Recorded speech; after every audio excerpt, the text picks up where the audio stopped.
A day to remember for the rest of your lives. There's a great promise for all of you. The Pro Football Hall of Fame and Extreme Networks present the Heart of a Hall of Famer program. With nearly 100 Hall of Famers participating, we have reached 48 states around this country, sharing the message that football is more than a game and can teach Americans how to huddle up during a time when we need to be united. It's time for America to take a real deep dive. Not at no one else, but at yourself individually. If you want to change America, don't brush your teeth with your head down. Look at who you are and be the example. Be the example. An opportunity to meet and learn from one of the greatest football players of all time. But more than that, the chance to see that their Hall of Fame life wasn't given to them. Single-parent homes, drug-infested neighborhoods, and poverty. I grew up in a neighborhood that was considered one of the worst in America, and the household I grew up in was one of the worst in that neighborhood. By the time I was 20 years old, I knew at least 30 friends or family members who had lost their lives. Football became like a second parent to me. It taught me the things that my father wasn't there to teach me, and that my mother, as a struggling, single-parent woman, just didn't know to teach me. But they learn how to live a life of character before pursuing their football careers. Today, you will learn you can do the same that they once did.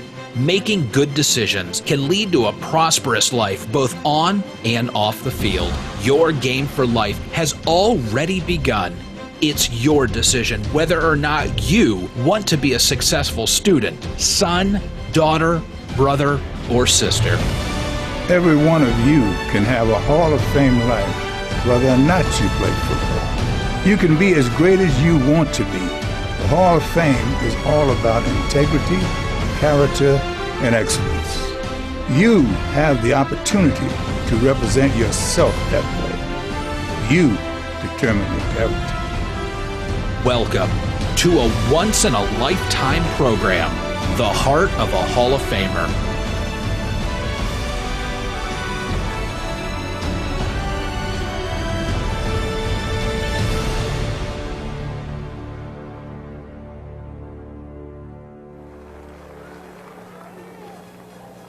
In closing, one day we'll look back at this moment, and we'll look back at this moment because this is the greatest moment in the history of football. To have all these great Hall of Famers here. And we'll look back at this moment. And it won't be because of what we've accomplished here. It's going to be because of what these guys have been able to accomplish with themselves. And I hope all of you understand that these men are not just football players.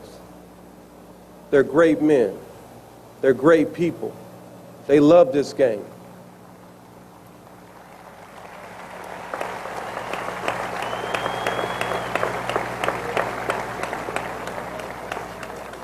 Thank you for allowing me to be a part of this Hall of Fame. Thank you for allowing me to touch all of your lives in a special way. Thank you.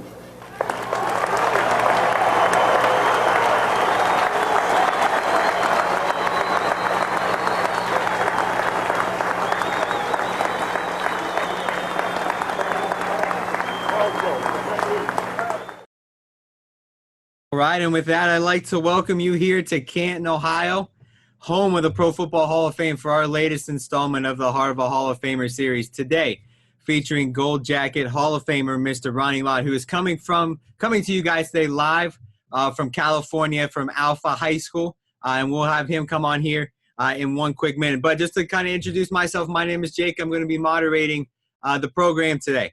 Our mission here at the Pro Football Hall of Fame is to honor the heroes of the game, to preserve its history, to promote its values, and to celebrate excellence everywhere. And the values that we talk about and we promote are those of commitment, integrity, courage, respect, and excellence. And I'm excited today, and hopefully all your students out there are as well, to hear how these values, along with others, have impacted Mr. Lott's life and his career, both on and off the football field. Before we get started, though, I do want to thank a few people. The first, I'd like to thank our folks at Extreme Networks for all that they do for us here at the Hall of Fame and for schools across the country. This program could definitely not take place without their influence, without their participation, without their support. So we want to thank our partners at Extreme Network. Secondly, I'd like to thank our teachers and our administrators for opening the classroom today for us to come into these classrooms and talk to your students today about the game of football, the Pro Football Hall of Fame, and how important the game of football is, not only for all athletes across the world, but for everyday people as well.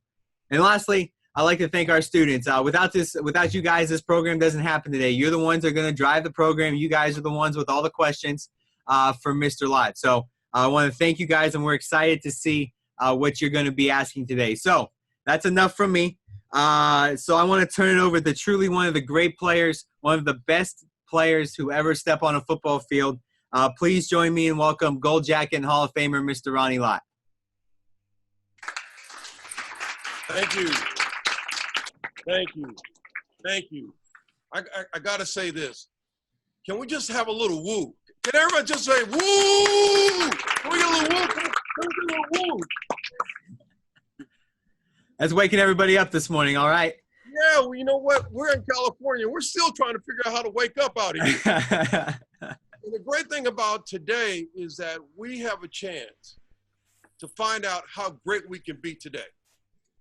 Imagine everybody in this room has an opportunity and a chance to be able to see how great they can be today. And so the way I wake up every day is always trying to find a way to be able to make an exceptional play.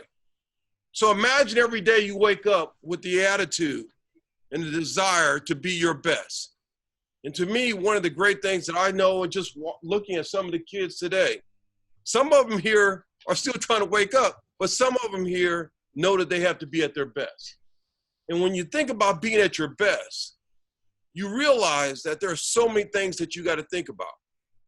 Now, I can talk to all the kids right now, and I can sit here and, man, so what would you tell me what's your best thing?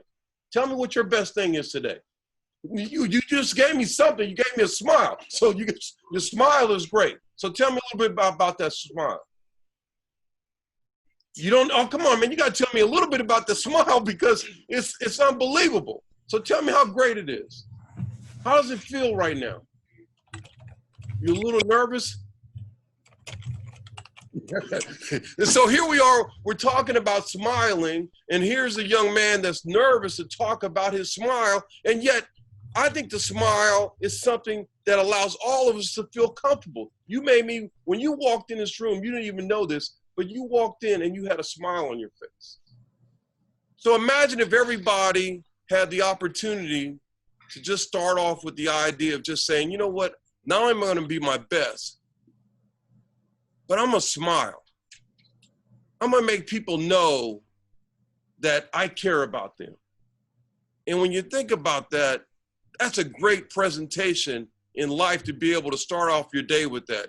So for me, being here with you guys, I'm so excited. I'm also nervous. I'm also nervous. And the reason I'm also nervous is that I'm not sure what you're going to ask me. I'm nervous because I want to be my best. And when you're trying to be your best, you should be nervous. How many of us are nervous before a test?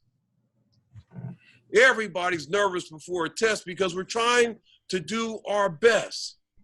We're trying to do something that maybe we might not know the answer. But that's life. Every day, I don't know all the answers. I missed the road when I was trying to drive down here. I passed King Road, and I was like, oh, I missed the road. I made a mistake, but I moved on. And that's what we do in life. You have to make mistakes. You have to forget about those mistakes, but you have to move on. So this is a great day to be a part of this. And more importantly, it's a great day to be at our best. And I'm just so excited because when I think about putting on this yellow jacket, and I started looking at these rings, and I said to myself, man, woo. When you look at that's right, it was a woo. Those are woo. And when you think about the excellence of life, think about all the guys that I played with. Think about all the guys that I played with. And each one of those guys played an important role.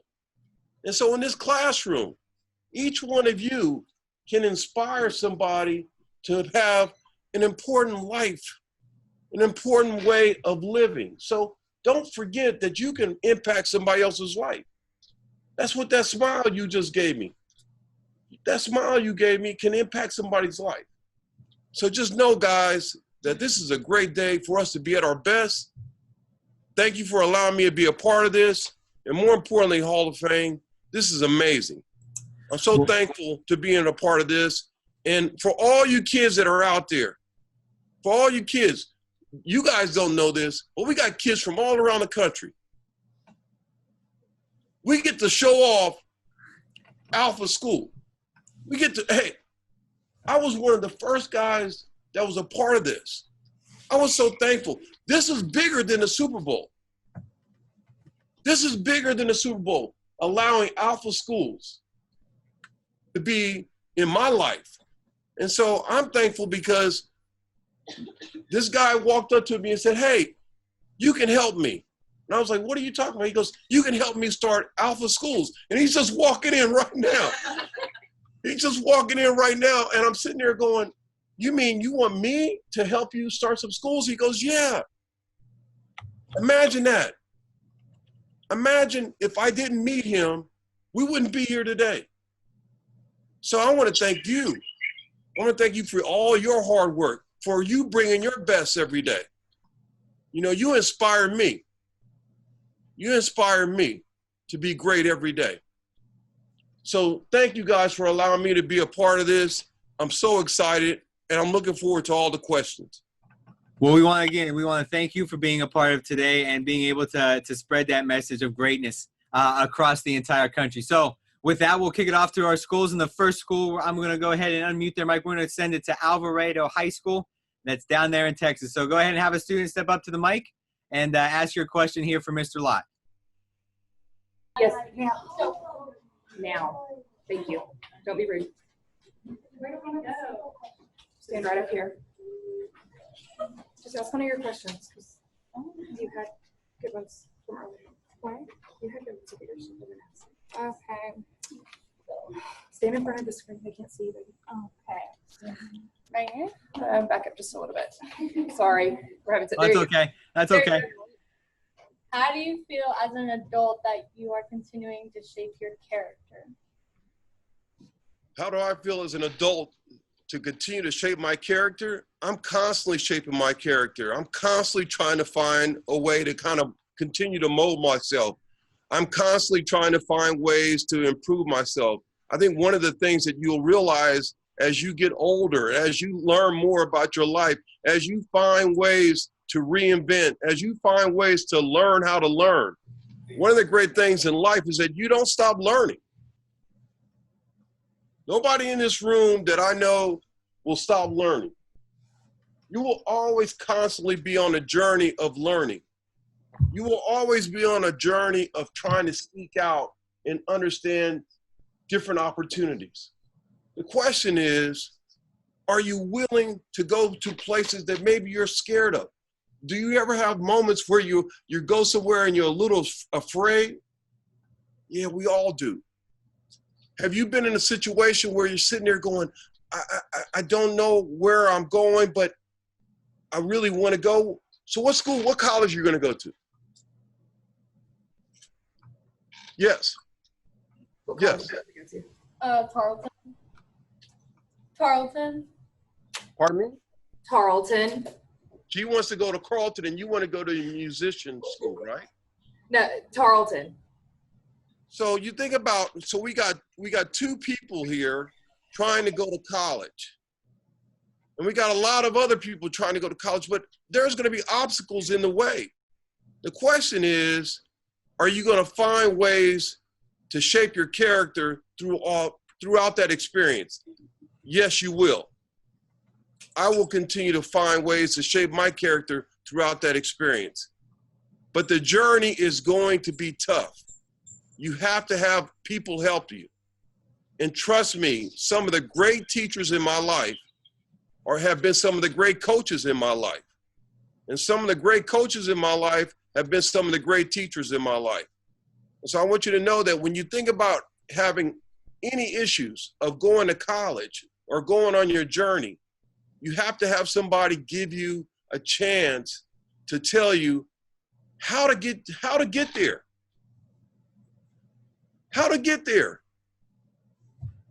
And I can tell you right now, when I went to USC and I graduated in 4 years, I had a friend. It wasn't a teacher. I had a friend tell me, hey, let's go to summer school. Let's go to summer school. I was like, you go where? He goes, let's go to summer school. We're going to go to summer school every year. And the reason we're going to do it is that you're going to graduate earlier. And I was like, you got to be kidding me. He was like, yo, well, let's do that. And my point is, that was a buddy of mine. That wasn't a teacher. That was a friend that inspired me to say that all you have to do is go to summer school. So I want you guys to know that your journey is going to be way different than my journey. And by the way, knowing what I know, you're going to have a phenomenal journey, an exceptional journey. So thank you for the question. All right, so the next question here, we're going to send it up to Michigan, to Miss Cardle's class there at Lake Elementary. So can you guys go ahead, step up to the mic, and go ahead and ask your question. Hello. Any questions, anyone? Heston, go ahead. Can you hear us? Yep, we can hear you. What do you think, Heston? How long have you been in the football business? How long have you been in the football business? So there, how long, Mr. Lott, have you been in the football business? How long have I been in the football business? Well, I started playing football. When I was about 8 or 9 years old. And I've been in the football business for a long, long time. I think what's great about being in football is that I've had great moments of just like this, where you sit around and you're in a huddle. You're in a huddle. And by the way, I'm in a huddle right now with a group of people, and I don't see anybody that looks like me. But I'm huddling with people that I know that I can trust. I'm huddling with people that I know that are smart, talented, educated. I'm huddling with people that I know that, you know something, if we decided tomorrow that we wanted to go change our community, you guys would say, hey, look, let's go pick up some papers and we'll change our community. So I'm huddling with people that I don't even know, and I know right away that this group, we would change our community because we care. We care, and everybody in this room right now that I know that I've had a chance just to look in your eyes, you care. That's what we're hoping you're doing. That's what we're hoping that other kids are doing out there, that you're caring, that you're huddling, and that you have new teammates, and you find ways to really figure out how you can impact your little huddle. That's what I learned when I was 8 years old. When I was in the huddle, they said, what are you going to do? And I was like in that huddle saying, oh my God,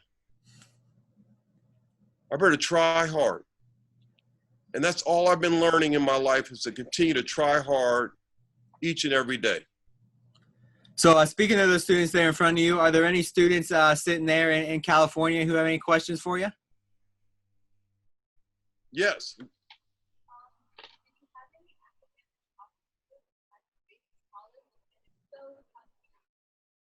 Did I have any academic obstacles? Of course. Of course. Especially in college. That's where you find yourself realizing that that's when it gets really tough.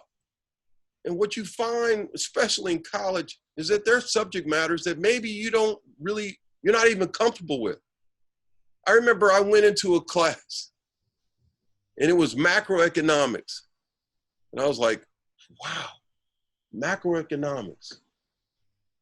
I think I better leave this class. So I changed my major. I went into public administration. And I thought to myself, you know something? this is speaking to me. I'm going to be around people. I want to learn how to lead people. I want to learn how to work with people. And I can tell you right now, one of the great things that I ever experienced was going from that arena, this economic arena, to the public administration arena. And to me, what I loved about that situation is that I didn't realize that I can find ways to harness the ability to help people. And when you think about administering the public, there's a lot of ways to do that. There's a lot of ways that you can do that.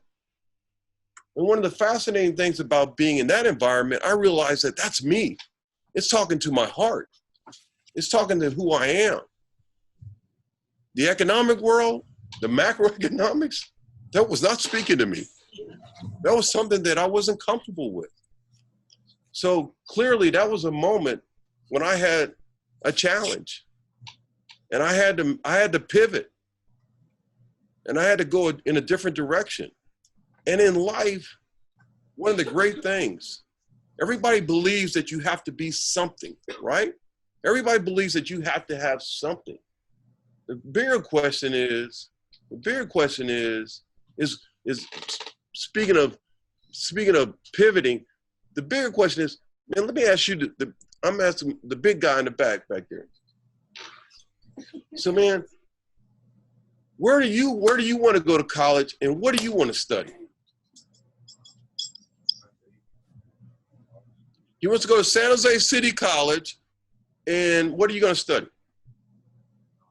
Criminology.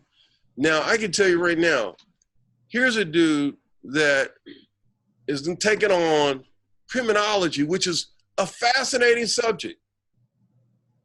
A fascinating subject, but you get to dive into an arena where you know and I know you can make an incredible impact. Do you know that when you go in that arena, that by the way that you look, that just by the fact that you get to sit down and talk to some young kids and to say, hey, look, I'm studying criminology, and by the way, I'm gonna make sure that I'm able to articulate that to a lot of people. And what I'm trying to get you to see is that learning how to communicate to a number of people beyond just your small world, you're going to impact a large community. And my point to you is this, is that a lot of times we forget that when we study something, we're really studying the world. We're studying life. And you're going to be the guy that's going to be able to talk to everybody about criminology. And what I love about that is that your voice is going to matter. That's powerful. That's powerful, especially you're a Hispanic guy. You get to be able to not only teach me, but you get to teach a lot of people from your perspective of what criminology should look like. And to me, that's powerful. That's powerful because a lot of times we don't get a chance to hear it from our own color and from our own relations and from our own people. And so for you, man, you get to be able to be a spokesperson in helping all of us understand the value of what it's like to be in that world. So man, to me, that's a great endeavor. Great endeavor. But my point to you guys is that we all are finding ways to find different ways to speak our voices in life. And I'm hoping that all the kids out there are able to speak your voice. Go to college, but speak your voice. Be powerful with your voice. All right, that's going to be a tough answer to follow. But we're going to flip it over now to our middle school. We have Roxborough Road Middle School in New York. So go ahead, step up to the mic and ask Mr. Lott your question. What is real commitment? Say it again. Say it a little louder. What is real commitment? What is real commitment? A lot of people would say real commitment means that you're giving up something. You're giving up something in your life.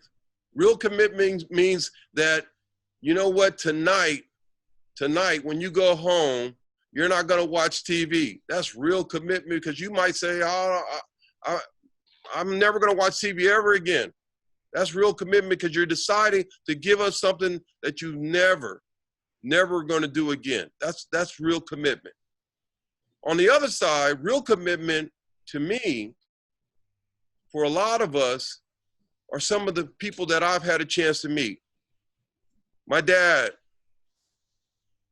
gives up a lot of great commitment around life, because in the military, he learned that you have to be committed to the flag.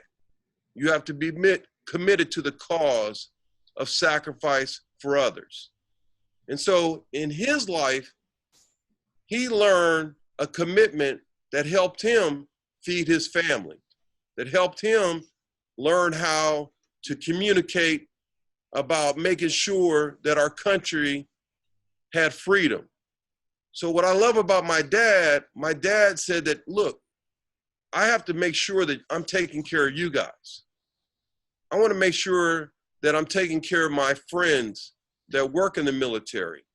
And more importantly, there was a general that my dad worked for that turned out to be one of the great friends that my dad ever had.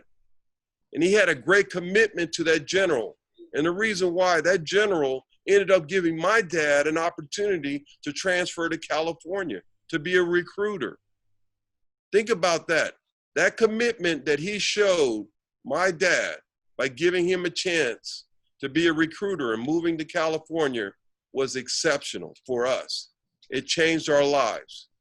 One man gave my dad an opportunity. So that kind of commitment that my dad gave to the general paid off.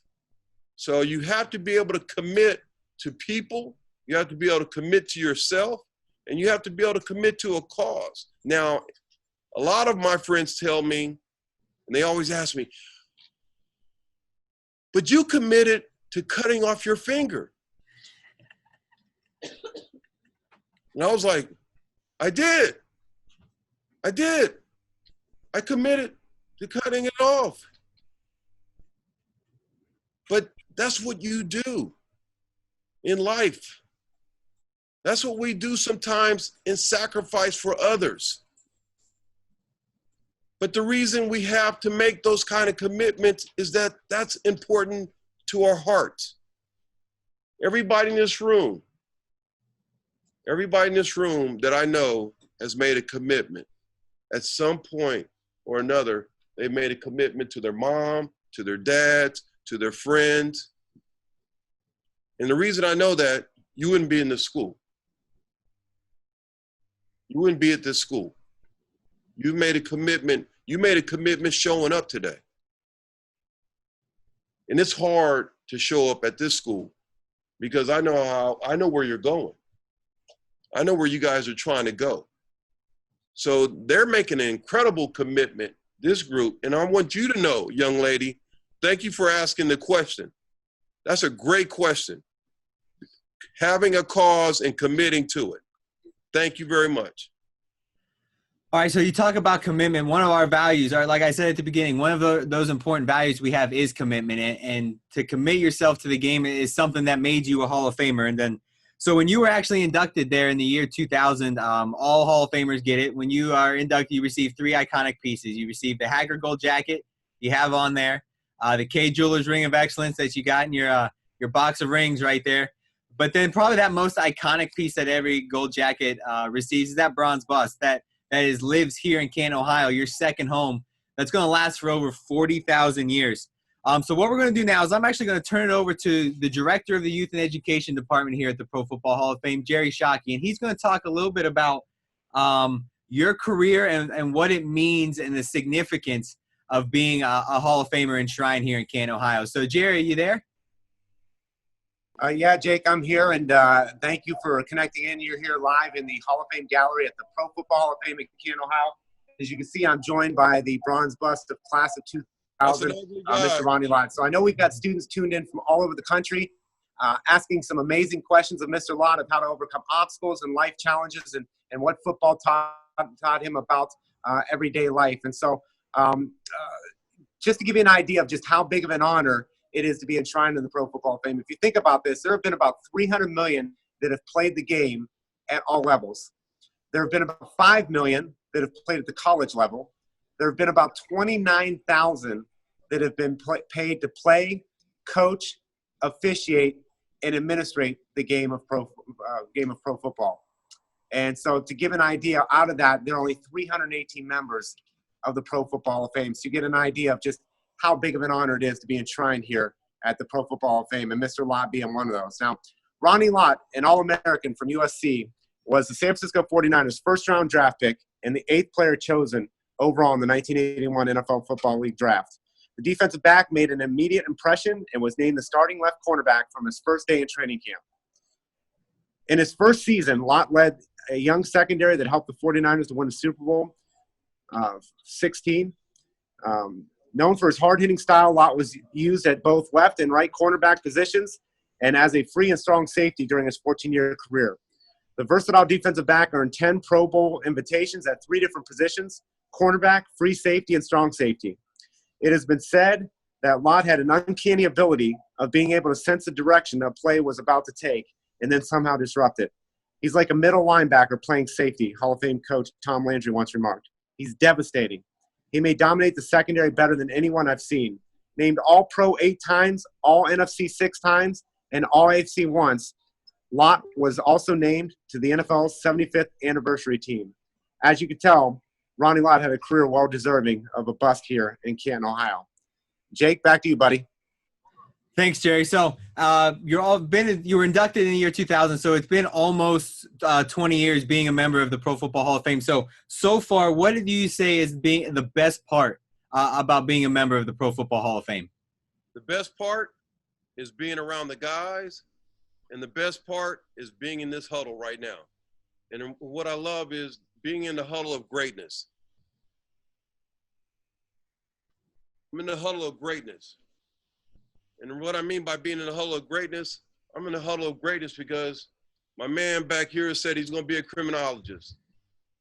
I'm in the huddle of greatness because this guy came in this morning and gave me a smile. I'm in the huddle of greatness because I got a guy who was a founder of Alpha Schools who did a phenomenal job of being able to say every day, I can be committed. To me, man, I'm in the huddle of greatness. And I love being in the huddle of greatness because that tells me that every day somebody's trying to be their best. And that's what I love, man. I love that about life. I love that about being in this arena. And I'm thankful that we had this opportunity to bring all these people together. All right, so our next question, we're having some technology issues at some schools. So I got a question here from Mrs. Jurgis's class at Laker Elementary there in Michigan. And she wants to know, says you played with the 49ers for so many years. What factors led to your decision to play with that same team for so long? And do you feel that your bond with your teammates helped play a role in that? Well, first of all, I was very fortunate to play for Eddie DeBartolo and the San Francisco 49ers. And over those years of playing with that group, it was phenomenal. I had the good fortunes of playing with so many great people. But I also had the good fortunes of playing with some guys that are some of the best ever. But I also can tell you that I had a great chance of playing with some guys that still impact my life today. And when I think of some of those guys that still impact my life today, and I think of guys like Ron Ferrari, and I think of guys like Keena Turner, and I think of guys that are part of this Golden Heart Fund. And the reason I bring up the Golden Heart Fund is, to me, the Golden Heart Fund is about trying to get guys another chance in life. Sometimes, as we do, we have moments in our lives where we forget that sometimes people fall on hard times. And so one of the great things that I love about life is, how do we give people second chances? How do we give them another opportunity? And so one of the great things that our team has done is we've created this new environment of the Golden Heart Fund. And what I love about it, it's giving guys an opportunity to continue to have success in their life, to continue to find ways to have an impact, continue to find ways to give them a chance for a hand up. And so you're constantly, guys, constantly trying to find ways with your friends, with your community members. You're constantly trying to find ways to impact life. You know, one of the things that I've always believed in is exhaust every moment. If you exhaust every moment of your life, you'll look back with no regrets. And I don't want to look back with no regrets. I want to go out and play life as hard as I possibly can. And I don't want to have any regrets. I want to be one of those guys that's respected. I want to be respected for all the right reasons. And I'm hoping that that's what you guys want. One day somebody's going to come to your funeral and they're going to pay their respects for what you stand for. And so that's what I'm hoping for you guys. I'm hoping that one day somebody does that for you and they're able to say, you know what, he was amazing or she was amazing because I respect them for what they stood for. So that's what I play for every day. And that's something that we all should play for every day. All right, so we're going to stay. This time we're going to go out to Laker Elementary there with Mrs. Estelle's class. So I'll go ahead and unmute your mic, and we'll go have somebody step up there and ask a question. Right there, this one right there. Read it. Yeah, go ahead, read it.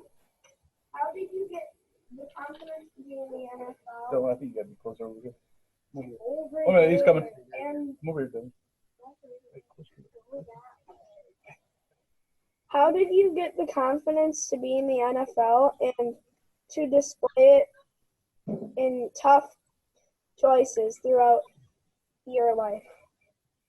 How did I get the confidence? I got the confidence through a lot of friends, through a lot of people.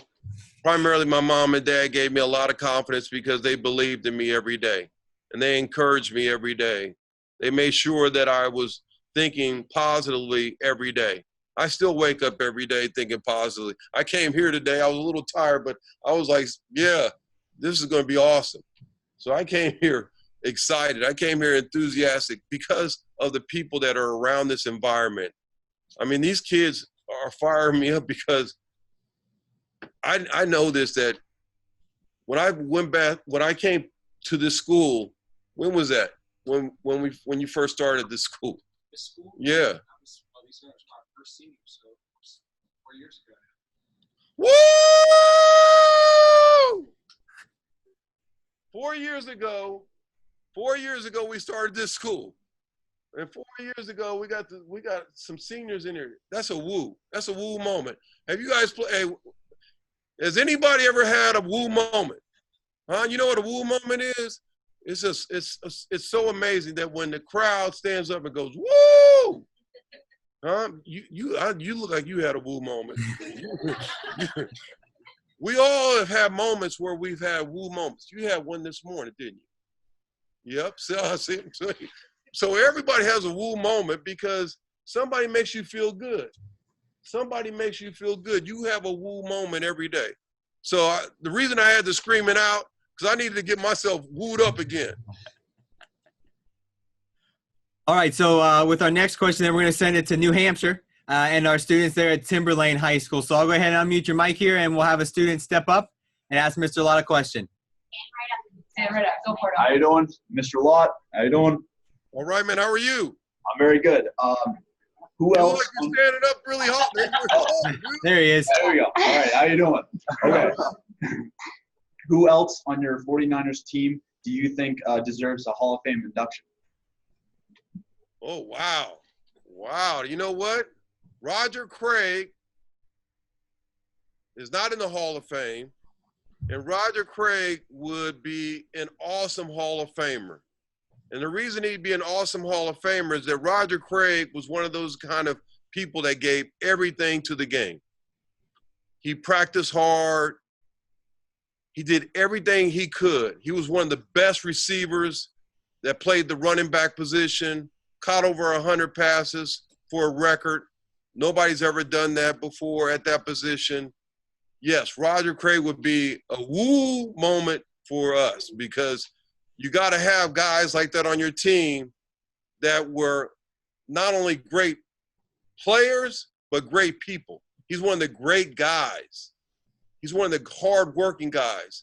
He works for a company right now called Tibco Software. So you can go to Tibco and you can tell him, hey, Ronnie Lott said you are a hell of a guy, okay?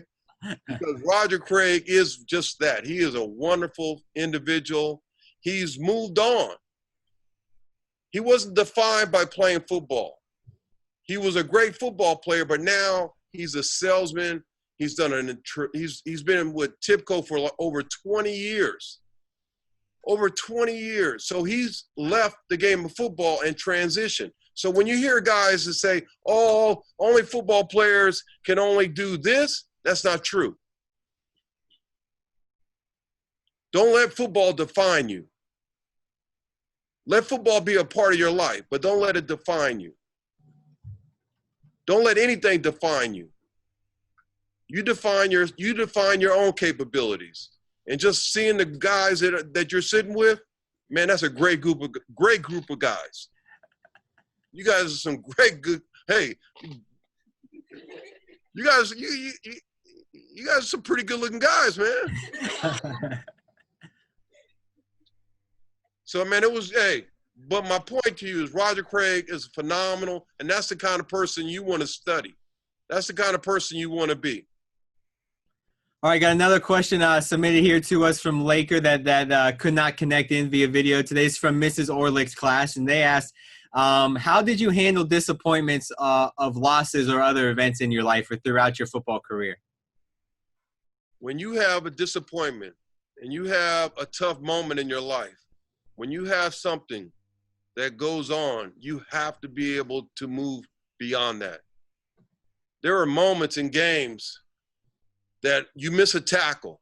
There are moments in games, probably one of the toughest moments I ever had was when we played against the Washington Redskins in the championship game. They called a penalty on me with 2 minutes to go. My teammates and everybody were like, I can't believe they called that penalty at that time. That was a very tough moment, but I had to move on. I had to move on. And the reason you have to move on is that you make a mistake. We all are going to make mistakes. The question is, can you move on and focus on the next play? Imagine if everybody in life that had a disappointment could move on and focus on their best play, their next best moment. And that's what you do. The great players, when you watch Steph Curry from the Warriors, when you watch him, he makes a mistake or he'll miss a basket, but he's ready to come back down and he's ready to make a great play again because he's looking at the greatness of his life in front of him. That's what great players do. That's what great people do. We don't look at the past. And a lot of us have a tendency to want to look back at the past. We have to move forward. We have to move forward as a country. We have to move forward as people. And we got to make sure that when we make a mistake, it's okay to fail.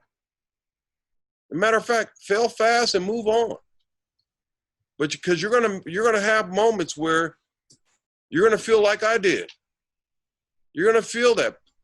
And it's okay to feel sad. It's okay to feel disappointed.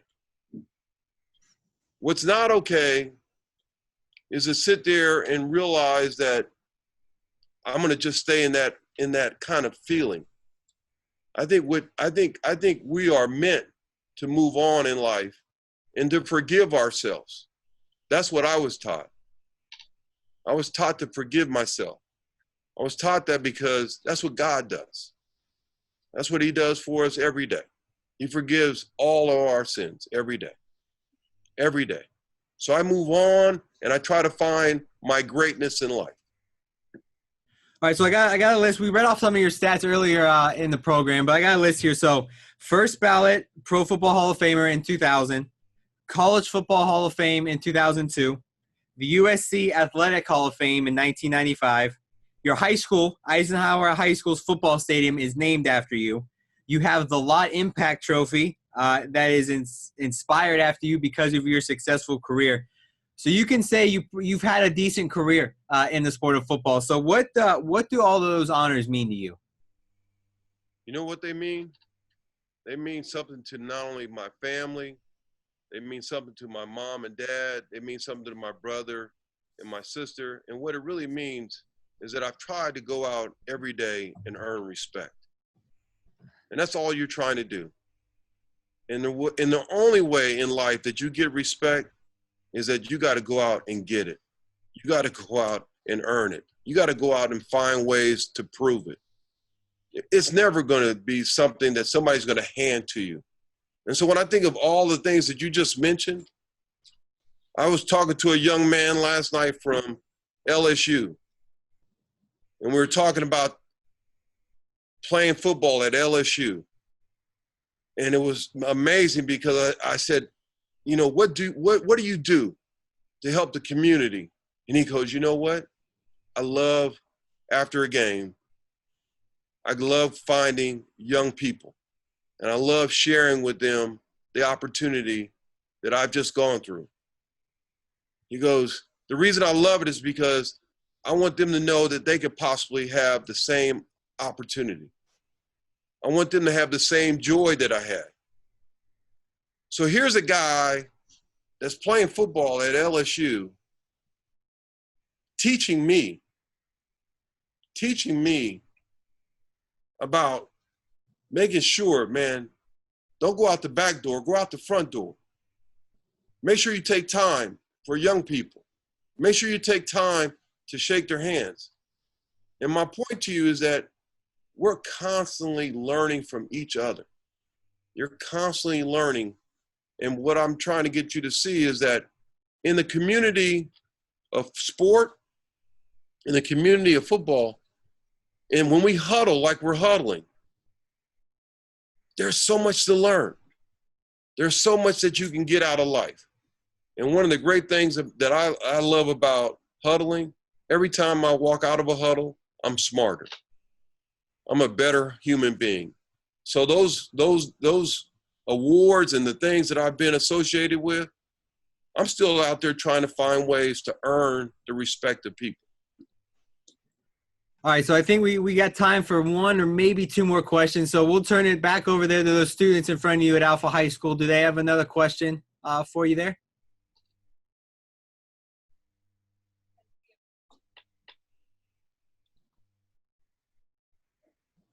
Yeah. Nobody? Oh, there we got one. We got one. We got one right here.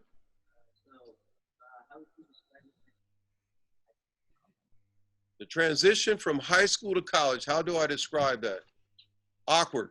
And the reason it was awkward is that you're walking on the campus. I grew up in a little town that there was maybe about 30,000 people, 40,000 people. And now here I am on the campus at USC. And I'm looking around and I'm thinking that now I got to make new friends. And I was sitting there, and I'll tell you this, and I believe this. I think I'm on a yellow brick road in life. And I realized that I had to make sure that when I'm on a yellow brick road in life, man, I'm looking for courage. I'm looking for ways to stay on that yellow brick road. And so all the things that I learned in watching The Wizard of Oz, and if you think about that, we're all on that yellow brick road. And we're trying to find ways to fit in. We're trying to find ways to make sure that we have all the right ingredients. And so, yeah, it was awkward. It was awkward because I'm just trying to fit in. I want to be a part of it. And where I grew up, a lot of my friends were like, man, where are you from? You're not from LA. And I wasn't from LA. I felt like I was from a little town like Gilroy, you know? And that's what Rialto was like. It was a small town in Southern California. But I felt awkward. But we all feel awkward when we don't know people. When we first walked into any school, I felt awkward today. I was nervous. I'm still nervous. Because I'm trying to make sure that I'm playing my best today. And tonight, I'm going to be even more awkward because I'm going to be speaking in front of the Board of Trustees at Santa Clara University. And I don't know any of the teammates. And I got to speak in front of them. So I'm going to be awkward. And it will feel awkward. But I'm going to give my best. I'm going to give my best because I feel like there's an opportunity, hopefully, to teach them something that can help all of us be better. All right, so I think we'll do one more question. We'll send it back down to Texas, to Alvarado High School. Go ahead, have someone walk up to the camera there. Ask your question here for Mr. Lott. What advice can you give us on finding success as we get older? Great question. And let me say this to you. Success is a really interesting word.